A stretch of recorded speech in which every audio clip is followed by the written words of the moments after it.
Hello. Oh, welcome to Telling It Like It Is. My friend Steve Silverman, diehard Met fan, back at the quarter pole for the Mets here. So he's probably happy he's in first place, but it's a strange happiness. My A's are in first place, but I'm not that excited about the A's right now either. So I guess we're both kind of spoiled in that way. But thanks for coming on, Steve. My pleasure. Thanks for having me again. Yep, it's always great to have great Met fans on. You've been a diehard your whole life. Whose jersey we got today? Today we are going with the great Jake DeGrom. Oh yes, he is having a Koufax-like run these days. You got to get him healthy. I was thinking the other day, speaking of Jake, you could really bat him somewhere in the order. Like I'm serious. Like I watched him last night. I go, he hit a double, and I'm like, you know what? You could put him somewhere in the order. You definitely could. Well, he was a shortstop until he was 26. You wonder what he hit and like what he hit before that. Like was he a masher? I mean, like he's a good hitter. The story was he had a teammate at Stetson that everybody was looking at, and he was playing shortstop, and he was like a mid 200 hitter. But he caught somebody's eye because of his arm from shortstop, and they said we can make him a pitcher.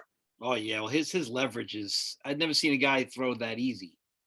It's looks so easy. Like it just seems so. It's like a pretty thing to watch. As both of us being former pitchers, it's pretty to watch the flow. It really is. It's doesn't look. You know, It and looks. because he didn't pitch from the time he was 9, Yeah, so he's 32 and he's throwing. Last night he was throwing 101.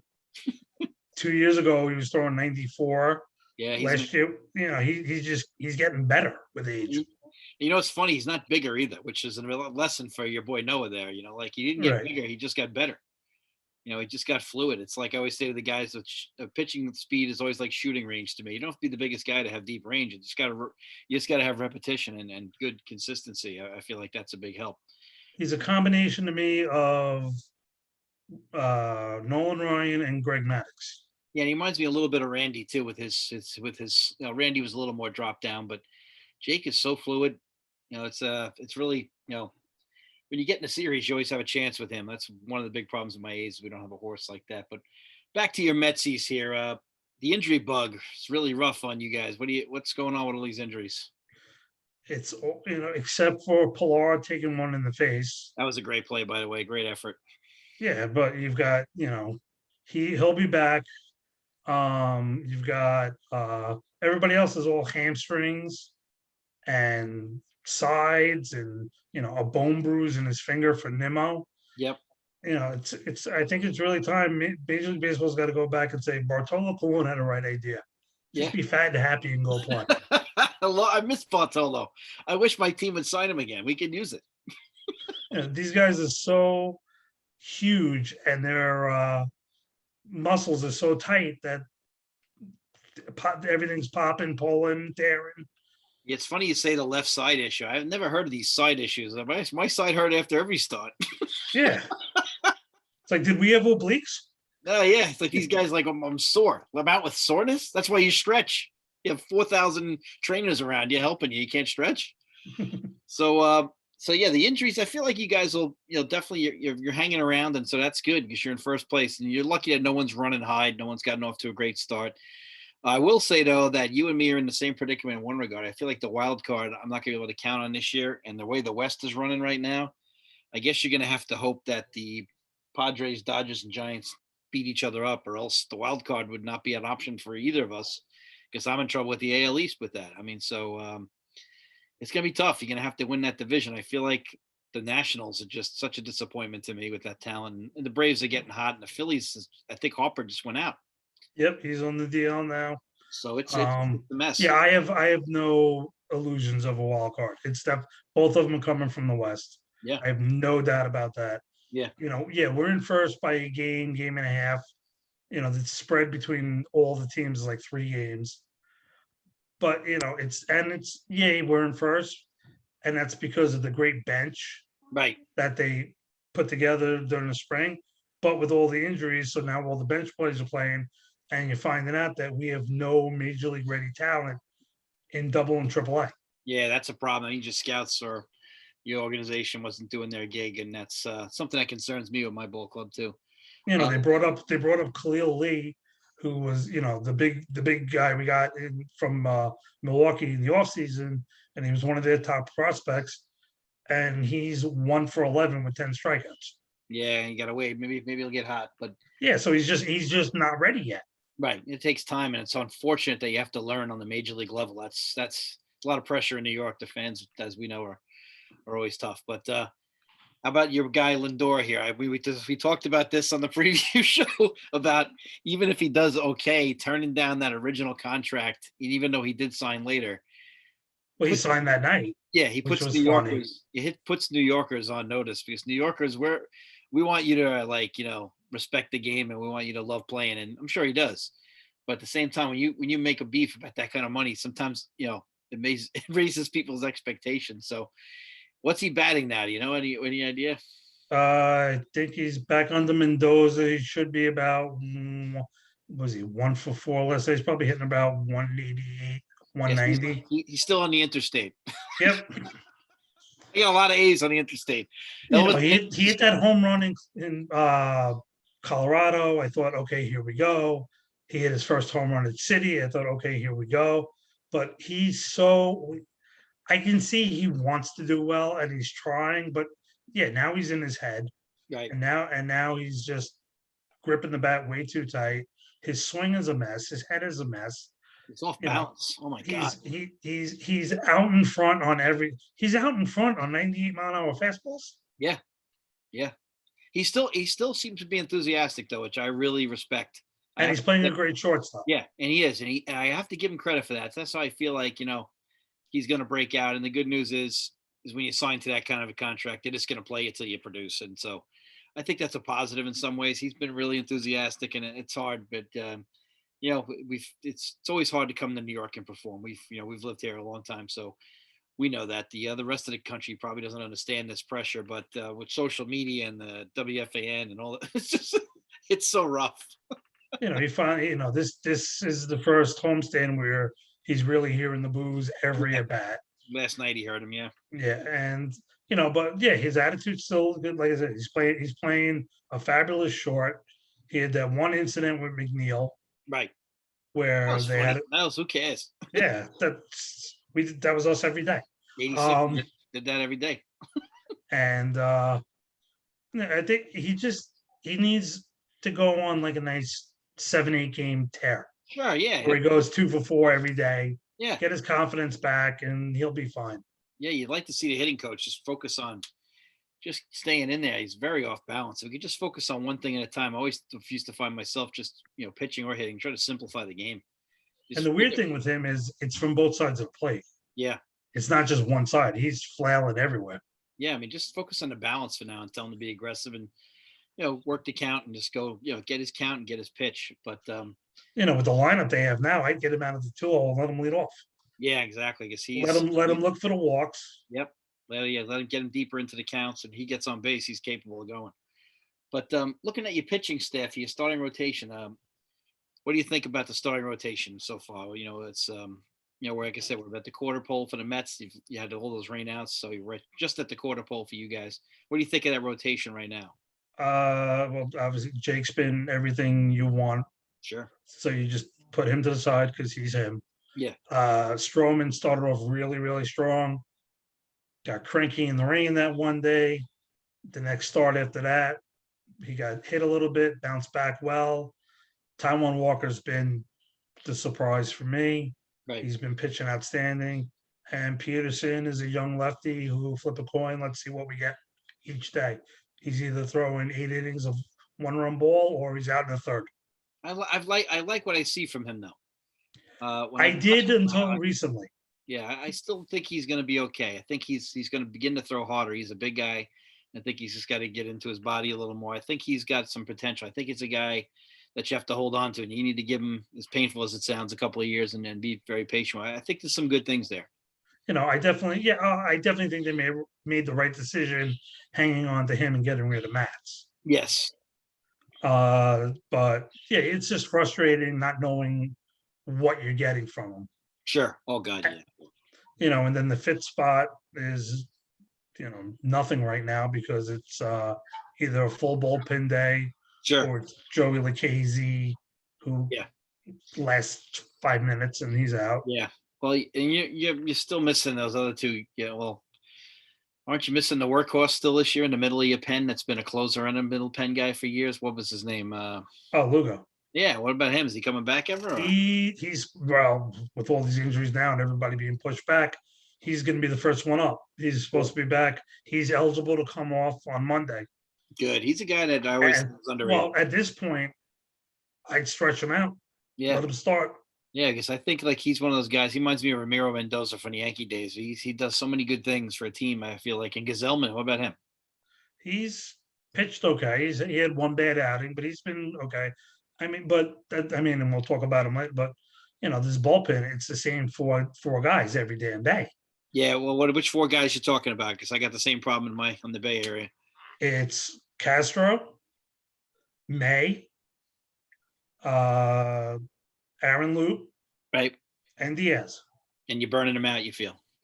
I mean, other than Diaz, well, Diaz on his save days, Diaz is perfect. Right. But when he comes into a game just to get work, he gets lit up.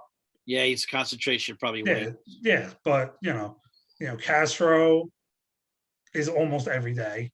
Right. May is almost every day. Loop, they brought up this guy Reedy, I forget his full name, and he's been great, but you throw him three innings at a time, and then he's gone for the rest of the week. Barnes and Gazelman are the guys who usually get torched. They come in, look good for two batters, and next thing you know, it's walk, blue, blast. So the pen's been good. You're just worried about the overuse. Oh yeah, Trevor May's arm might fall off by the All-Star. How about Familia? Is he driving you crazy yet? Yeah, he just forgot how to find the strike zone. His changeup is still the sickest thing you'll see in your life. In 2015, which was obviously his best year, right? You couldn't touch it. You could say, "Here comes my sinker. Go hit it." Yeah, and they couldn't. No, he was. But now he fell in love with the split. He's another one. He overthrows the split. Yep. He spiked one of them the other day. I think it went 40 feet. Yeah, he was great with the A's for that 1 year, but he always gave me like bases loaded after he got out of it. He was crazy, but he's got some stuff. I mean, but like I said, I think there'll be some teams definitely ready to jump ship here when we get the Twins. The Angels are out of it already, kind of. Like if you get a couple more teams, they all lost money last year. I think your deep pockets owner is going to be very beneficial, whereas my A's are going to go bargain shopping. And we're going to go. Well, you never know. Now you guys are packing your bags and moving to either Vegas or now I heard Portland. Yeah, I don't need to go where there's any riots every day, but yeah, Vegas is not. I don't want it to go to Vegas because the ball's going to jump. I don't want to become a joke. Well, when I texted you, I had no idea. I threw it out there. I think Nashville's perfect. Oh, I would love them to go to Nashville. I would go down a couple of games. Absolutely, we take a weekend down there. Oh, damn right! I would love them to go to Nashville, and they could keep the name and the ball club colors. You got to keep those colors. That's really important to me, and the colors in the name. But right. So, how about your outfield? You happy with your outfield? I know you're missing Conforto big time right now. How's your outfield doing for you? Dominic Smith's been fine. Pilar filling in for Nimmo was great. Right. Nimmo was Nimmo, showing that I'm a fourth outfielder. Yep. I think if they're all healthy, I'd play Pilar over them. Sure. Conforto was the best outfielder. He was playing a great right field. Yeah, he's got hamstring issues before he got hurt, and and then was he mid-June? He's coming back, late June. No, there was him and McNeil are both end of June. Okay, jeez. So it sounds like after the All-Star break, we'll get our team back. You got to tread water. Yeah, you got to tread water. It's one of those situations. You got to hope nobody runs and hides. So let's talk about your infield there. How about how you feel your infield's performing here? I know Lindor's been steady defensively. Obviously, we already mentioned his batting, but what about third base? VR has been a great replacement for Davis. Yep. You feel, he thought he was going to come in, play a little second, a little short, a little third, maybe a little outfield. He's our everyday third baseman right now. I got to tell you a funny story about VR. When the Astros were really bad about 7 or 8 years ago, and the A's used to beat them like in 2012, 2013, 2014, the A's would The A's would beat them. Like I think one year we beat them 18 out of 19, and the other year we beat them 17 out of 19. And I remember VR was their shortstop then, and all I could hear about was they talked about Correa on the broadcast because they were that bad. So some nights you get the Astro feed, not the A's feed. And VR was a good player, and those games were a lot closer than the results of the scores. Like we'd beat him a lot, but VR was a tough player, and I always felt like they were already shipping him out because they were so bad. And Bo Porter was the manager, and Altuve finally just came up, but right before when they started to turn around, like they brought him up, but Altuve was the first. But VR was a good player, and then he kind of got lost for a while because Correa came around. I always respected VR, so I'm kind of happy for VR because I always felt he really played his ass off, and he was a good player. So I'm really happy that I'm not happy that he's getting a considered injury, but I was always for VR. I always liked him. He's hit a couple of home runs. He leads the team in stolen bases, I saw that. Yeah, and he's playing solid defense wherever you put him. yeah, Lindor has been solid, even though the bat's horrible. His fielding is perfect. yeah. He's making all the plays. Right now, second base is Peraza, who they picked up in the offseason, Good. and he's doing fine. And first base, Alonso had a 2-week period where he couldn't catch cold, Right. but then he righted the ship and he's back to being solid over there.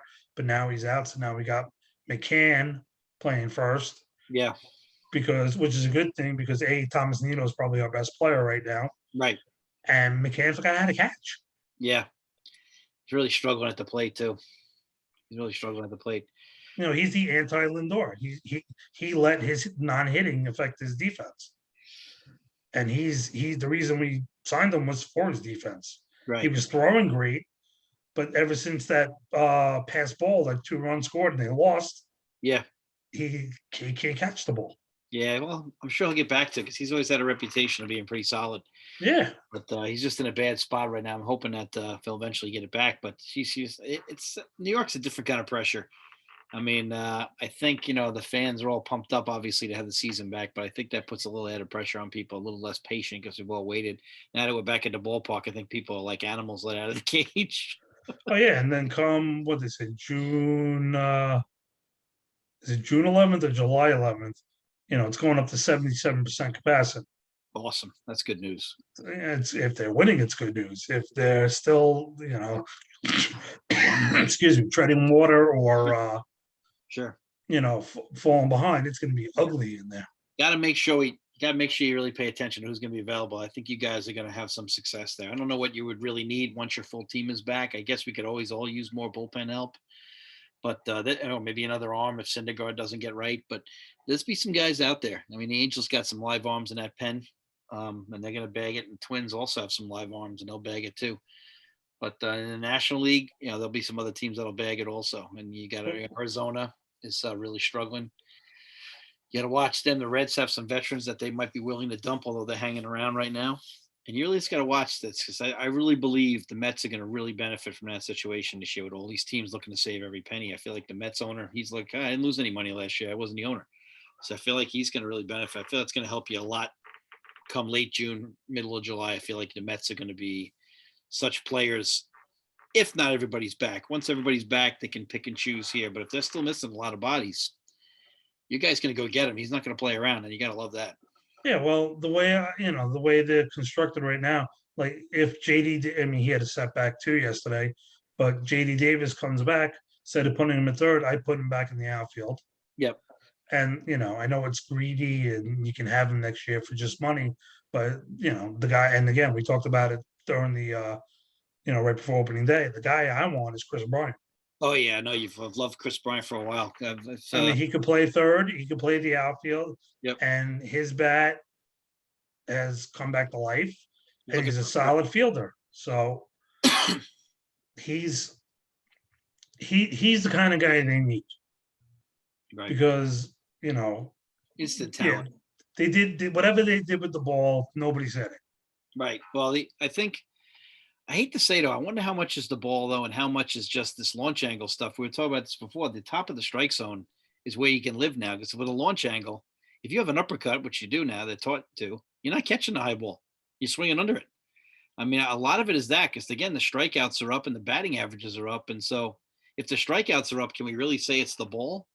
Because if there was the ball, wouldn't it have to be contacted baseballs? I mean, I'm not sure what they mean by like the ball. I mean, I know a couple of years ago it was slick, and that makes a difference on a slider, which I Right. thought hurt your guy and my guy Blake Trinan because they both had record-setting years before.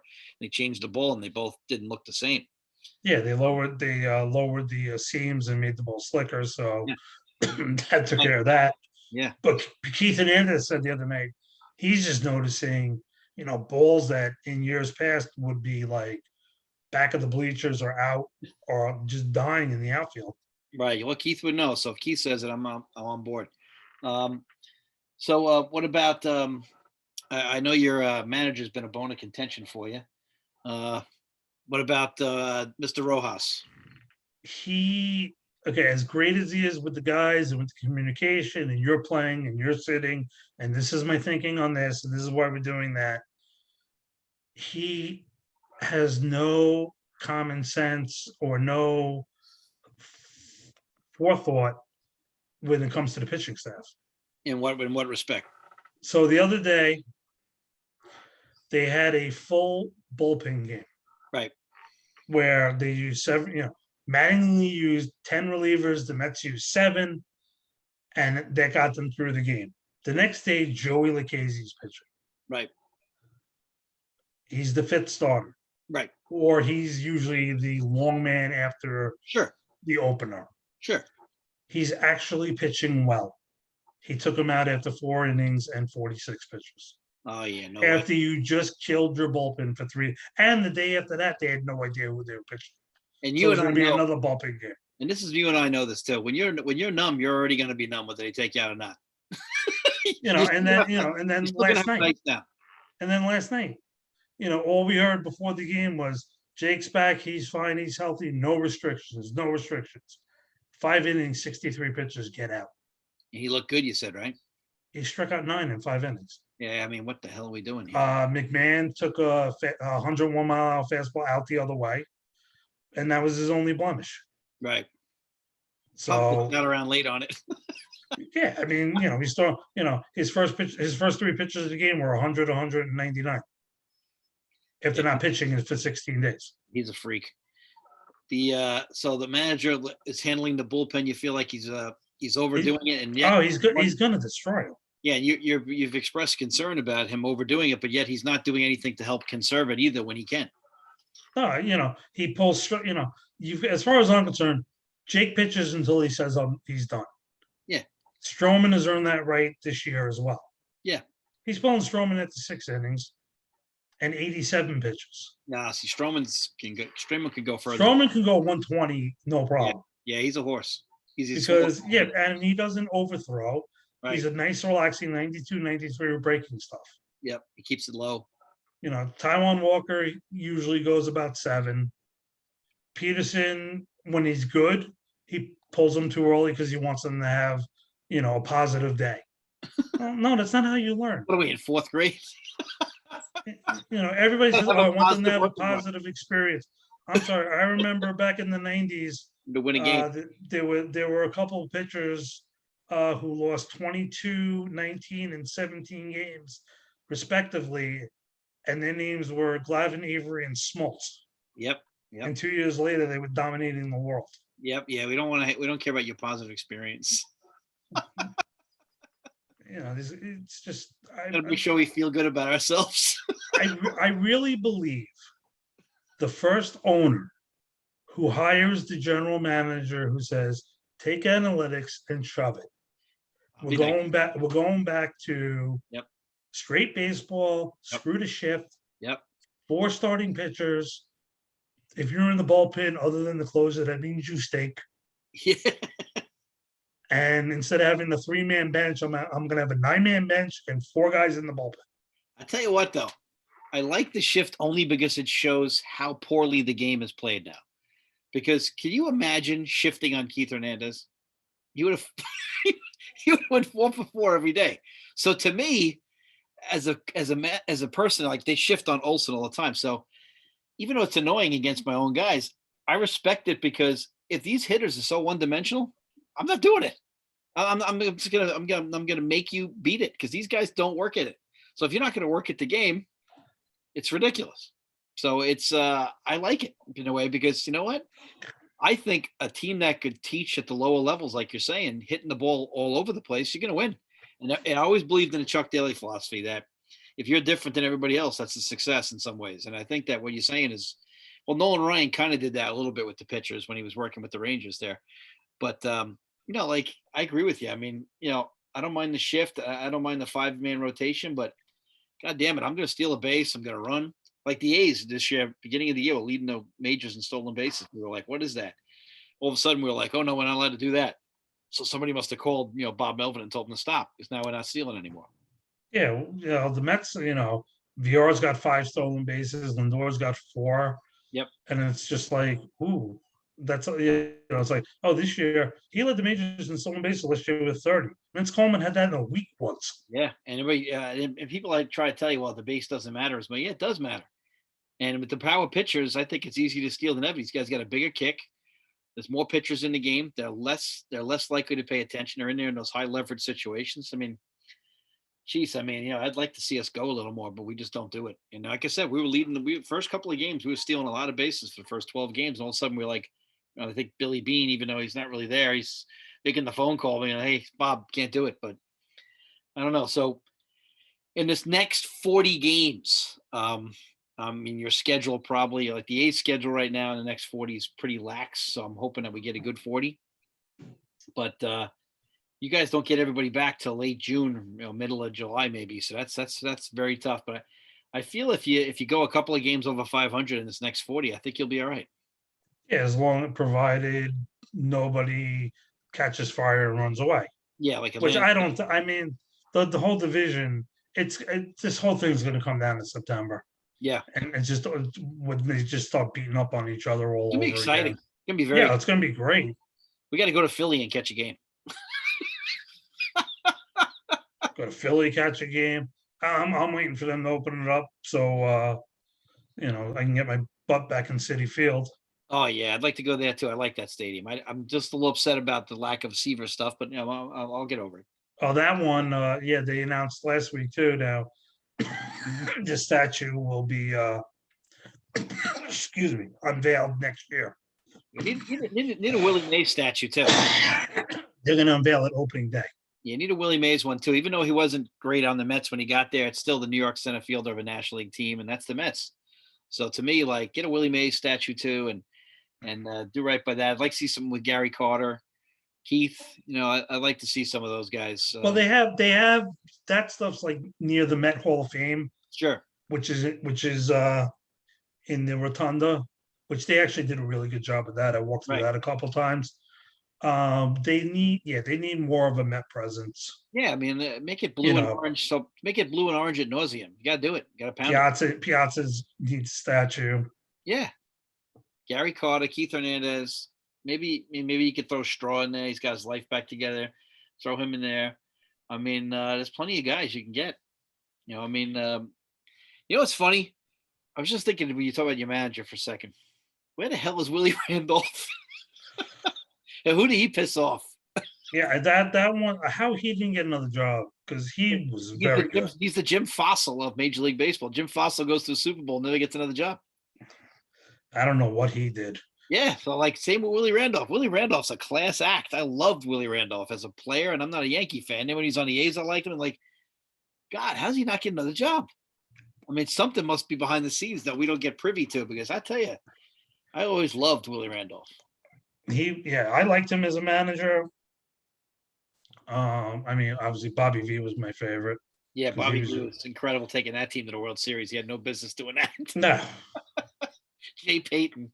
Benny Agbayani. Jay Payton played to go off for the A's too. I got to say, Jay Payton was a good. Back to Ross. Besides the pitching staff, he's got no feel as far as he just throws the same lineup out there every day. He doesn't say he's the anti-analytic guy in that sense, and he's like, "Oh, I'm not giving him a rest." Well, right. No, he's over his last 22. Tell him to take a seat.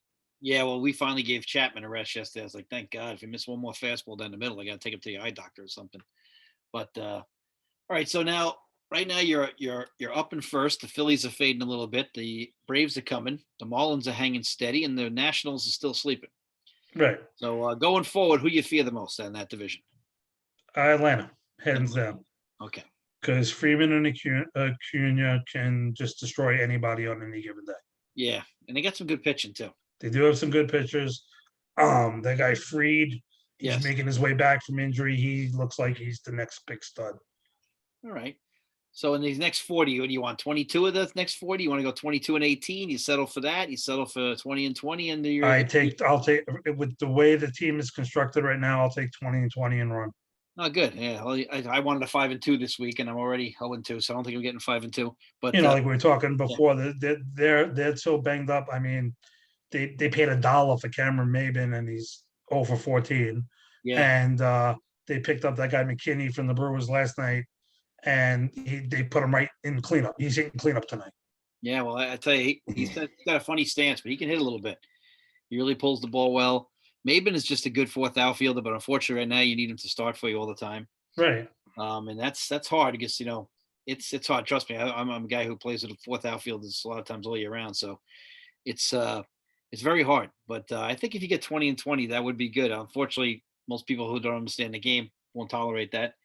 So we'll be listening to WFA. People Screaming across, this team stinks.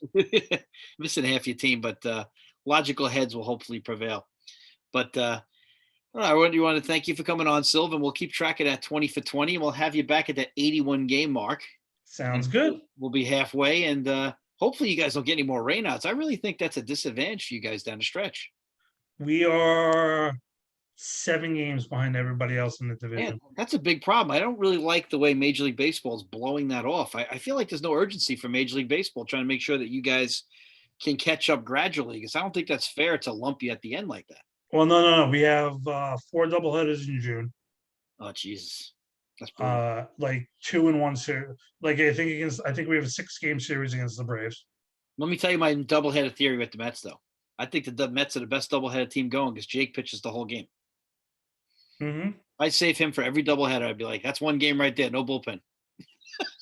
Yeah, if I can arrange Stroman and DeGrom to pitch every doubleheader, yeah, I'd be fine.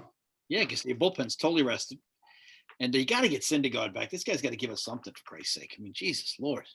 Yeah, and he's a free agent at this year, so if he thinks he's getting paid, he's crazy. Nah, he's not getting paid. Some fool team will give him. The Angels will sign him to more than the Catholic Church, and they'll still suck. Angels are just the funniest team ever. They spend more money than God, and we're always kicking their ass. It's just funny to watch. Yeah, Nardi Moreno now he's got a bug up his butt with my owner, so he's going to trade out to him. Yeah, good luck with that. Just get him out of my division, will you?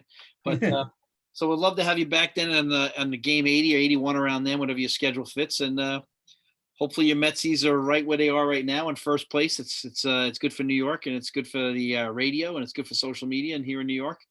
And thanks for coming on, Steve. All right. Thanks for having me. Talk to you later. Later.